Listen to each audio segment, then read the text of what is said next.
नमस्कार, कमाई का वायदा में आप सभी का स्वागत है। मैं हूं सुमित और बातचीत करने के लिए आज हमारे साथ दोनों जानकार मौजूद हैं। वरुण भी मौजूद हैं और कुणाल भी कुछ देर में मौजूद होंगे, उनसे भी हम बातचीत करेंगे। लेकिन मार्केट सो फार प्रेशर के साथ ही कामकाज कर रहा है और सस्टेन भी कर रहा है उस प्रेशर को। वरुण सर नमस्कार, स्वागत है कार्यक्रम में। पहले तो मार्केट्स पे एक व्यू, क्योंकि बाजार है तो आज दबाव के साथ, लेकिन intensity of fall mid cap small cap में उतनी नहीं है। यहाँ क्या करना चाहिए? नमस्कार सुमित जी, गुड आफ्टरनून हमारे सभी व्यूअर्स को। देखिए सुमित जी, हमने कल बात किया था कि मार्केट एक रेंज में है, करीबन 25,800 एक lower end of the range है और 26,050 26,100 एक अपर एंड ऑफ द रेंज है। कल के सत्र में हमने 26,050 पर एक क्लोजिंग तो दिया था, बट आप देखेंगे तो आज काफी न्यूज फ्लो है फैड के। यहाँ पर जो एक्सपेक्टेड लाइन पर ही उन्होंने 0.25 बेसिस का हमें कट मिला था, बट यहाँ पर आप देखेंगे तो दिसंबर कट पर उन्होंने अनसर्टेनिटी जाहिर की है और वहां पर उन्होंने जो फेड फ्यूचर्स बता रहे थे कि दिसंबर में भी एक कट आ सकता है, करीबन 96% के आसपास फेड फ्यूचर इंडिकेशन कर रहा था। अब वो घटकर 66% आया, तो मार्केट ने वहां से कोई क्यू लिया है। और साथ में जिनपिंग और ट्रम्प की मीटिंग भी थी और उनका वहां से भी अभी तक यहाँ पर कोई आप देखेंगे तो कोई कंक्लूसिव आउटकम नहीं आया है। हालांकि ट्रम्प साहब के बयान तो आ चुके हैं, बट यहाँ पर आप देखेंगे तो वहां पर कोई कंक्लूसिव एविडेंस नहीं है कि वहां पर क्या मीटिंग में रहा और ट्रेड डील आगे जाके क्या होगी।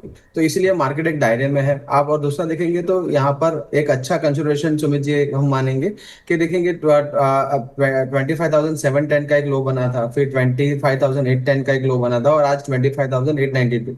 तो एक rising trend line, up trend line का एक सपोर्ट लेकर मार्केट चल रहा है यहाँ पर। तो अभी भी आप देखेंगे तो यहाँ पर कोई नेगेटिविटी नहीं है, हालांकि प्रेशर है। और साथ में आप मिड कैप 100 इंडेक्स का चार्ट मैंने आपको पीसीआर टीम को शेयर भी किया था कल के सत्र में। तो वहां पर भी आप देखें तो यहाँ पर एक रेजिस्टेंस था करीबन 60,000 के आसपास। वो 60,000 मिड कैप 100 इंडेक्स ने यहाँ पर क्रॉस किया है और यहाँ से लग रहा है कि अगर ये ब्रेकआउट सस्टेन होता है तो आने वाले दिनों में यहाँ पर करीबन 4 to 5% का और अपसाइड दिख सकता है।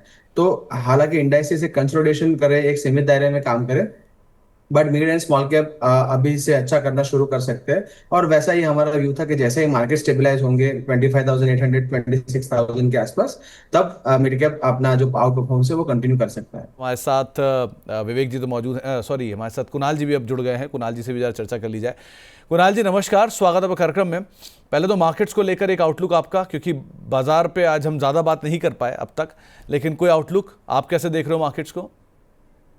वेल, मार्केट की बात करें, आज अच्छी खासी गिरावट मार्केट में हमें देखने को मिल रही है। 150 पॉइंट नीचे मार्केट है। जो गैप बनाई थी वो गैप निफ्टी ने फिल कर ली है और इसी लेवल पे अगर मार्केट रहा तो लाइकली चांसेस लोअर लेवल पे 25,800 तक के भी लेवल हमें निफ्टी में देखने को मिल सकते हैं। ओवरऑल जो व्यू है वो नेगेटिव साइड का ही फिलहाल आज की मोमेंटम के बेस पे बन रहा है। 25,800 तक के लेवल एज अ टारगेट हमें निफ्टी में देखने को मिल सकते हैं। यानी प्रेजेंट लेवल से और 250 पॉइंट की, सॉरी, फ्यूचर निफ्टी में और 250 पॉइंट की मोमेंटम डाउनसाइड की हमें देखने को मिल सकती है।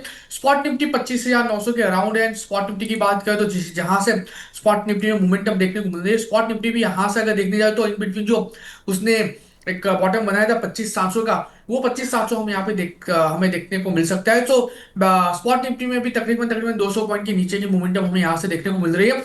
ओवरऑल जो व्यू है वो नेगेटिव साइड का ही है फिलहाल के लिए। वरुण सर, ये दीपेश जी का सवाल आ ही गया, वो शो के साथ ही आता है कि कोई सेकेंड हाफ के लिए हीरो जीरो ट्रेड दिख रहा है क्या? वो निफ्टी पे नहीं, अब वो सेंसेक्स पर सेकेंड हाफ के लिए कोई हीरो जीरो ट्रेड पूछ रहे हैं। आपको दिख रहा है क्या कुछ?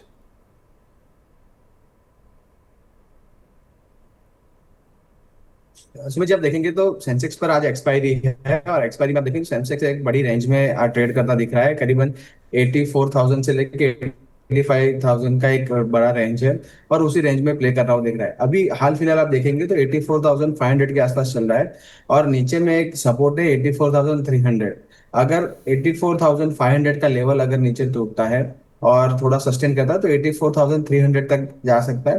तो आप अपने रिस्क के हिसाब से 84,500 या 84,300 का पुट आप देख सकते हैं सेकंड हाफ में। और ऊपर में आप देखेंगे तो आज के जो पहला ही कैंडल था जो काफी बड़ा कैंडल था और करीबन 85,000 के आसपास का था, तो अपसाइड में आप देखेंगे तो इनसाइड बार ही बनेगा और यहाँ पर काफी बड़ा ऊपर का मोमेंटम नहीं दिख रहा है। बट अगर 85,000 अगर हम ऊपर के साइड में क्रॉस करते हैं तो वहां से बड़ी शॉर्ट कवरिंग आ सकती है और करीबन 85,300 के लेवल भी आ सकते हैं। बट ऊपर के चांसेस लाइकली कम है। और आप देखेंगे तो आवरली चार्ट पर लगातार तीन या चार कैंडल एक ही सेम लेवल पर 84,400 के लो के आसपास बनी है। अगर वो लूट उठता है आज के एक्सपायरी क्षेत्र में, तो यहाँ से और 150-200 पॉइंट की गिरावट आ सकती है और वहां पर आपको एक मोमेंटम प्ले मिल सकता है पुट साइड। कुणाल जी, एक सवाल आया माधव मित्तल साहब का। वो पूछ रहे कोल इंडिया में खरीदारी करनी चाहिए क्या? दो ये आपका टाइप ऑफ शेयर नहीं है, लेकिन फिर भी क्या करें?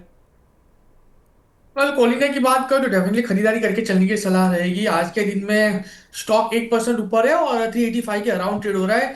लोअर लेवल पे 377 का हम यहाँ पे स्ट्रिक्ट एसएल मेंटेन करके खरीदारी करके चलने की सलाह देंगे। 385 के अराउंड फिलहाल स्टॉक ट्रेड हो रहा है। टारगेट की बात करते हैं 391 का पहला टारगेट है। 391 जैसे ही ब्रेक होगा 401 तक के भी टारगेट कोल इंडिया में देखने को मिल सकता है। सो व्यू कोल इंडिया में फिलहाल बाउंस बैक का है with strict stop loss of 377। तो कुणाल जी, लगे आज जरा ये वेदांता भी देखना, ये 462 रुपए के दाम पे खरीदारी है इनकी, यहाँ क्या करना चाहिए?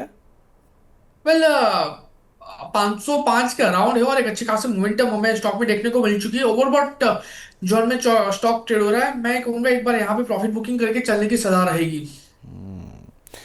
वरुण सर, ये मतलब एफ&ओ का शेयर नहीं है, लेकिन वरुण बेवरेजेस को आप कैसे देख रहे हो? इतनी स्ट्रांग डिमांड आई लिकर की कि इन्होंने लिकर में ही फोरे कर लिया। जो अब तक ये सॉफ्ट ड्रिंक में थे, ये हार्ड ड्रिंक में चले गए। आप कैसे देख रहे हो इसे? जी। तो मुझे देखिए, जब अर्निंग्स बीबीएल के आए तब आप देखेंगे तो वहां पर अर्निंग्स इतने खास नहीं आए थे, बट उन्होंने जो अनाउंसमेंट किया कार्लसबर्ग के साथ जो उनका जो टाइप कर रहा है, तो वहां से स्टॉक ने कल 9% के आसपास का मूव दिया था। अभी भी आप देखेंगे टेक्निकली वीक है और यहाँ पर एक रेंज में स्टॉक चल रहा है। 430 से लेके 530 का एक बड़ा सा रेंज है और उसी रेंज में स्टॉक चलता हुआ दिख रहा है। कल का एक बाउंस हालांकि काफी अच्छा आया था, अच्छे वॉल्यूम्स से आया था। अगर ये सस्टेन करता है अपना 200 ऐसे में 495 के ऊपर अगर क्लोज करता है, तो 530 के लेवल तक यहाँ जा सकता है। बट 530 एक अगेन रेजिस्टेंस है, तो 530 से लेकर 550 का एक और रेजिस्टेंस है और वहां पर अगर क्लोजिंग मिलती है तब ये स्टॉक मोमेंटम ले सकता है। हालांकि आप देखेंगे तो जो हायर टाइम फ्रेम से मंथली और वीकली, वहां पर अभी भी काफी मोमेंटम लैग कर रहा है। तो मुझे लग रहा है जो एक जो मूव आया था बड़ा सा, वहां पर एक अच्छा किसी ने लोअर लेवल पर लिया था, तो एक एग्जिट अपॉर्चुनिटी था। अगर 530 के लेवल से ऊपर जा रहा है तो आप लॉन्ग टर्म पोर्टफोलियो में ऐड कर सकते हैं और फिर वहां से कोई अच्छा मोमेंटम बन सकता है। नहीं तो एक 100 पॉइंट के दायरे में ही यहाँ स्टॉक काम काज करता हुआ दिख रहा है। तो एक दायरे के अंदर ही कामकाज करता हुआ दिखाई पड़ रहा है। कुणाल जी, आईओसी कैसा देख रहे हो आप? आज बढ़िया तेजी में पूरा ओएमसी, आईओसी, बीपी, एचपी, ये आमतौर पे तो वो प्रीमियम खाने वाला ही टाइम होता था इनका, लेकिन ये पहली बार जागे हैं। सो हो सकता है इस बार का प्रीमियम लॉस हुआ हो, क्या करें इनमें? वेल सर, बहुत ही बढ़िया बोले आपने कहा। ये नॉर्मली प्रीमियम खाने वाले स्टॉक में कोई खास मोमेंटम आईओसी में हमें देखने को नहीं मिल रहा, लेकिन पिछले 2 दिन में आईओसी में जो चाल हमें देखने को मिली, जो मोमेंटम हमें आईओसी में देखने को मिली, मुझे लग रहा है कि यहाँ से एक अच्छी खासी मोमेंटम वापस कंटिन्यू होते हुए हमें देखने को मिल सकती है। व्यू फिलहाल आईओसी को लेके पॉजिटिव साइड का ही है। कोई नई पोजीशन बना के चलने की सलाह तो नहीं रहेगी, क्योंकि लोअर लेवल पे जो सपोर्ट है ना 148 का है ना, ऊपरी लेवल का जो टारगेट है वो 171 का है। 171 ब्रेक होता है तो फिर आपको 182 तक के भी टारगेट देखने को मिल सकते हैं। ओवरऑल व्यू पॉजिटिव साइड का ही है। एग्जिस्टिंग पोजीशन को होल्ड करके चलने की सलाह रहेगी ये काउंटर में। और बीपीएचपी में, या मतलब ये दोनों तीनों में ज़्यादा बेटर कौन सा दिख रहा है? वेल बीपीसीएल और एचपीसीएल, ये दोनों स्टॉक की भी बात करें तो बीपीसीएल फिलहाल 358 के अराउंड है। ऊपरी लेवल पे रेजिस्टेंस आ रहा है 359 का। 359 के ऊपर अगर सस्टेन होता है तो फिर वन वे रैली में ये स्टॉक हमें 380 तक के भी लेवल दिखा सकता है। 380 ब्रेक होता है तो 400 तक के भी लेवल यहाँ पे आपको देखने को मिल सकते हैं। बीपीसीएल में भी एक्जिस्टिंग पोजीशन को होल्ड करके ही चलने की सलाह रहेगी। और एचपीसीएल की बात करें, एचपीसीएल फिलहाल 471 के अराउंड है एंड अच्छा खासा ब्रेकआउट हमें कल के ट्रेडिंग सेशन में देखने को मिला है। यहाँ पे अगर पोजीशन बनानी है तो 455 के एसएल के साथ एक बार बना के चलने की सलाह रहेगी। फिलहाल स्टॉक 471 है, 455 का एसएल मेंटेन करिए। टारगेट 483 का है और 483 अगर ब्रेक होता है तो फिर 503 तक के भी लेवल ऐसा टारगेट स्टॉक दिखा सकता है। ओवरऑल व्यू बीपीसीएल एचपीसीएल पे पॉजिटिव साइड का ही है। अच्छे खासी रिदम हमें आने वाले दिनों में स्टॉक में देखने को मिल सकती है। तो एचपीसीएल, बीपीसीएल फर्स्ट हाफ में बढ़िया चल रहे थे, सेकंड हाफ में थोड़ा सा ईज ऑफ होते हुए दिखाई पड़े। सो हो सकता है यहाँ पर जो आपको एक राय दी गई कुणाल सर की तरफ से, आप उसे फॉलो कर सकते हैं। वरुण सर, एक बार जरा ये एनबीसीसी को देखना, आज एक अच्छे मूव के अंदर आया है और यहाँ पर भी तेजी है, प्लस ओबरॉय रियल्टी, दोनों में मूव है, क्या करें? एनबीसीसी आपने बात किया सुमित जी, बहुत बढ़िया यहाँ से अपने 200 एसएम में डेली के वहां से यहाँ पर बाउंस हुआ है। और जो शॉर्ट टर्म मूविंग एवरेजेस जो क्रॉस ओवर नेगेटिव था, वो पूरा जो शॉर्ट टर्म मूविंग एवरेजेस का वहां पर एक पॉजिटिव क्रॉस ओवर देखने को मिला है।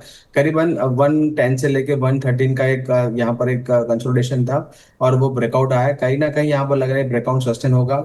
और हायर टाइम फ्रेम्स जैसे मंथली और वीकली पर आप देखेंगे, वहां पर भी एक ब्रेकआउट है। तो यहाँ से मुझे लग रहा है 110 का स्टॉप लॉस मेंटेन करना चाहिए। 130 135 के यहाँ पर लेवल आ सकते हैं। आगे आपने ओबराय रियलिटी की बात की। ओबराय रियलिटी भी अच्छा कारोबार कर रहा है। 1760 के आसपास यहाँ पर स्टॉक चल रहा है।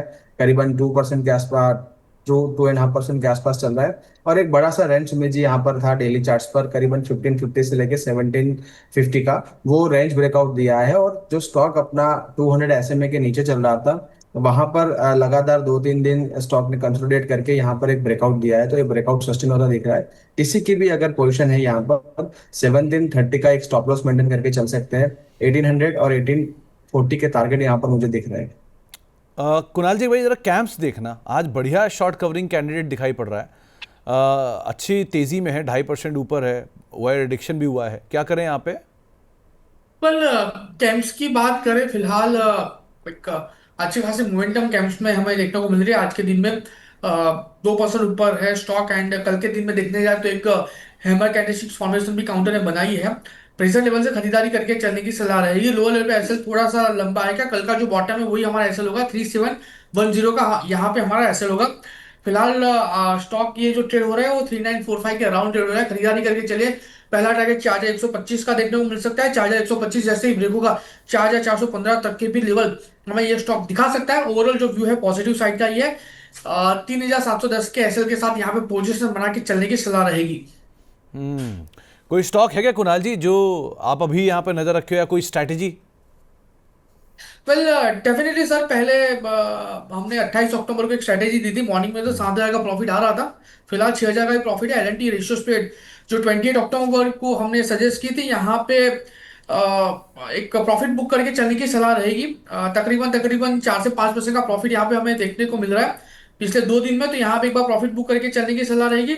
एंड हमने एलआईसी का लिया, एलआईसी की स्ट्रैटेजी दी थी। वहां पे ₹250 का एक लॉस है, ठीक है। एंड आईटीसी रेशियो स्प्रेड भी हमने दिया था परसों के दिन, जहां पे हमें 2,000 का लॉस हो रहा था। वो लॉस कम होकर फिलहाल 480 के लॉस में है। लेकिन हाँ, हमारा एक्सपेक्टेशन है ये भी प्रॉफिट में टर्न हो सकती है। एंड नई जो स्ट्रैटेजीज हम यहाँ पे सजेस्ट करेंगे सुमित जी, वो रहेगी एनटीपीसी पे। एनटीपीसी यहाँ पे एक रेशियो स्प्रेड यहाँ पे इनिशिएट करके चलने की सलाह रहेगी। स्ट्रैटेजी की बात करें तो 345 का जो पुट है जो 7.35 के अराउंड है, वो खरीदारी करके चलने की सलाह रहेगी। एंड 342.50 का जो पुट है जो ₹6.20 में 2 लॉट यहाँ पे बेच के चलने की सलाह रहेगी। मैक्सिमम प्रॉफिट है जो है वो 10,575 का हो सकता है। मिनिमम प्रॉफिट 7,575 का हमें एज पर एक्सपायरी देखने को मिल सकता है। मैक्सिमम लॉस 333 के लेवल पे 3,000 तक का हमें देखने को मिल सकता है। नाउ मार्जिन रिक्वायरमेंट जो है वो महज 97,000 का ही है। सो कोई भी ये स्ट्रेटेजी में ट्रेड करके जा सकते हैं। कुणाल जी, ज़ॉम्बी स्टॉक सुना आपने कभी? सर, ये वही नाम टाइप सुना के है, शेयर मूवी के है। बारे में सुना है, जॉम्बी लोग भी होते हैं। सर, स्टॉक के बारे में नहीं सुना है सर। नहीं नहीं, ज़ॉम्बी स्टॉक इन्हीं को ही बोलते हैं जो चलते नहीं है। फाइजर को बोला जाता है जैसे यूएस में। तो ये वही स्टॉक हैं, ये कभी चलते नहीं है लेकिन ये बेस्ट होते हैं प्रीमियम खाने के लिए। तो वही एक स्टॉक आपने सर, फिर से उठा लिया। आज से कुणाल जी की स्ट्रेटेजी को नाम दे दीजिए, नामकरण कर दीजिए ज़ॉम्बी स्ट्रेटेजी। नहीं नहीं, कुणाल जी ज़ॉम्बी स्टॉक्स के किलर है, ज़ॉम्बी किलर है। ये ऐसे ही ज़ॉम्बियाँ निकाल निकाल के इनको मारते रहते हैं। तो एक स्ट्रेटेजी आपकी स्क्रीन पर है, उस पर भी बात करेंगे आगे भी। वरुण सर, आपकी तरफ से कोई शेयर? जी, सुमित जी, जी शिपिंग पर हमारी खरीदारी की सलाह थी करीबन 1060 1050 के आसपास। आज के सत्र में आप देखेंगे तो करीबन 1% के ऊपर ट्रेड कर रहा हुआ दिख रहा है, 1084। यहाँ पर टारगेट 1150 और 1200 के जो बरकरार है। साथ में आज 2 पिक्स है मेरी मिड कैप स्टॉक्स पर। यहाँ पर आप देखेंगे एमएनएम फाइनेंस। एमएनएम फाइनेंस एक रेंज में चलता हुआ दिख रहा था काफी दिनों से, 270 से लेके 310 310 315 का। वो कल के रिजल्ट्स के बाद एक अच्छा अप मूव मिला है। और यहाँ से आप देखेंगे तो काफी बड़े वॉल्यूम के साथ कल के सत्र में भी यहाँ पर स्टॉक चला था। थोड़ा कंसोलिडेशन में आज ये लोअर लेवल्स पर बाय ऑन डिप स्टॉक है। 310 का स्टॉप लॉस मेंटेन करना है। करीबन 330 पहला टारगेट और 350 सेकंड टारगेट यहाँ पर आ सकता है। और दूसरा स्टॉक है जीपीआईएल, गोदावरी पावर एंड इस्पात। यहाँ पर देखेंगे सेक्टर टेलविंड है और स्टॉक ने काफी बढ़िया यहाँ पर करेक्शन दिया था अपने हायर टाइम फ्रेम्स पर, और वहां से एक ब्रेकआउट दिया था, और ब्रेकआउट के बाद डेली चार्ट्स पर यहाँ पर एक राउंडिंग बॉटम बनाई है करीबन अपने 52 EMA के आसपास, और वहां से ब्रेकआउट मिला है करीबन 260 के लेवल से। तो यहाँ पर भी आपको बाय ऑन डिप करना है या यहाँ पर खरीदी कर सकते हैं, 2 ट्रांजिश में करना है। 240 का एक अच्छा बेस है, 240 245 का एक जोन है, वहां पर स्टॉप लॉस मेंटेन करिए। आने वाले दिनों में यहाँ पर 350 तक के लेवल देख सकते हैं। तो GPI और M&M फाइनेंस दोनों में खरीदारी करने की सलाह है। तो गोदावरी पावर एंड इस्पात और M&M फाइनेंस, ये दोनों के दोनों शेयर वो हैं जो पिछले एक साल से कभी नहीं चले, लेकिन पिछले एक महीने में ज़बरदस्त चले, और इन दोनों में ही आपको राय दी है वरुण सर की तरफ से। वरुण सर, कोई डिस्क्लेमर? जी अस्मित जी, आज हमने जो भी स्टॉक्स की डिस्कशन की है वहां पर मेरा कोई पर्सनल पोजीशन नहीं है, कंपनी या कंपनी के मॉडल पोर्टफोलियो का पार्ट हो सकता है। Being a small case manager, securities market है सब्जेक्ट टू मार्केट रिस्क, तो आप कोई भी ट्रेड ले अपने फाइनेंशियल सलाह करके साथ सलाह मशवरा करके लीजिए। And past performance does not guarantee any future outlook, वो ध्यान में रखिए। शो में बोलाने के लिए धन्यवाद। कुणाल जी, आपकी तरफ से कोई डिस्क्लेमर ये zombies को लेकर? वेल, जो स्टॉक हमने सजेस्ट किया आज एनटीपीसी, उसमें कोई खास उसमें कोई पर्सनल पोजीशन नहीं है, क्लाइंट वाइज पोजीशन इस स्टॉक में हो सकती है। चलिए, बहुत बहुत शुक्रिया कुणाल जी और वरुण जी, आपका हमारे साथ जुड़ने के लिए। आज ज़्यादा बात नहीं हो पाई, लेकिन बहुत बहुत शुक्रिया हमारे साथ जुड़ने के लिए, कार्यक्रम का हिस्सा बनने के लिए। जाने से पहले जरा कुणाल जी की स्ट्रैटेजी लेकर आइए। जोक सपाट, लेकिन वो एनटीपीसी की एक बढ़िया स्ट्रैटेजी आपके सामने उन्होंने रखी है। अगर आप एनटीपीसी की स्प्रेड रेशियो स्प्रेड को आप फॉलो कर सकते हैं। 345 की पुट को एक खरीद सकते हैं 7.35 पर, और 342.50 की 2 पुट को आप बेच सकते हैं 6.20 पर। मैक्सिमम प्रॉफिट अगर 342 का जोन रहता है तो 10,575 के आसपास रहेगा। मिनिमम प्रॉफिट 7,575 के आसपास रहेगा। मैक्सिमम लॉस 333 के जोन्स में आके 3,000 होगा। मार्जिन की रिक्वायरमेंट 97,000 होगी। लगातार तीसरी कॉल जिसमें मार्जिन की रिक्वायरमेंट घटती जा रही है। और कुणाल जी की तरफ से 2 कॉल थी, इसमें आप गोदावरी पावर पे बेट कर सकते हैं बाय साइड पर, और साथ ही साथ उन्होंने M&M फाइनेंशियल को चुना है बाय साइड पर। और उनकी पुरानी कॉल जो थी वो GE शिपिंग है, जहां पे 1150 और 1200 के टारगेट्स आज भी इंटैक्ट हैं। इसी के साथ ही अब इस कार्यक्रम को ही समेटेंगे। एक ब्रेक का वक्त है और ब्रेक के उस पार भी खबरों का सिलसिला बना रहेगा। कुछ ही देर बाद 1 बजे आपके साथ एक और कॉलर शो होगा, वहां पे आप अपने नॉन F&O के सवाल पूछ सकते हैं। फिलहाल इतना ही, नमस्कार।